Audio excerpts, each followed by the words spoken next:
एक बार की बात है, एक पिता ने अपने बेटे को पढ़ाया लिखाया, बेटा बड़ा होकर आईएएस ऑफिसर बन गया। बेटा घर से दूर रहने लगा। एक दिन पिता अपने बेटे से मिलने के लिए उसके शहर गए। उसके ऑफिस जाकर उसके चैम्बर में गए और उसके कंधे पर हाथ रखकर खड़े हुए और अपने बेटे से एक सवाल पूछा। कहा कि बेटा बताओ, दुनिया में सबसे शक्तिशाली व्यक्ति कौन है? बेटे ने बड़ी शालीनता से जवाब दिया। उसने कहा कि पिताजी मैं ही होऊंगा, और कौन हो सकता है? पिता को इस जवाब की उम्मीद नहीं थी। वो वहां से जाने लगे।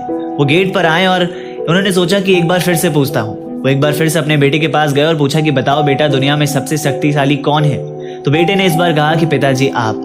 पिता ने कहा कि अभी तो तुमने खुद को कहा, अभी मुझे कैसे कह रहे हो?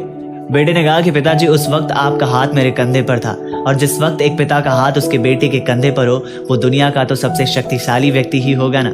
ये सुनकर पिता की आंखों में खुशी के आंसू आ गए। वो कहते हैं ना कि बड़े नसीब वाले होते हैं जिनके कंधे पर पिता का हाथ होता है। जिंदगी के हर सपने पूरे होते हैं अगर पिता का साथ होता है।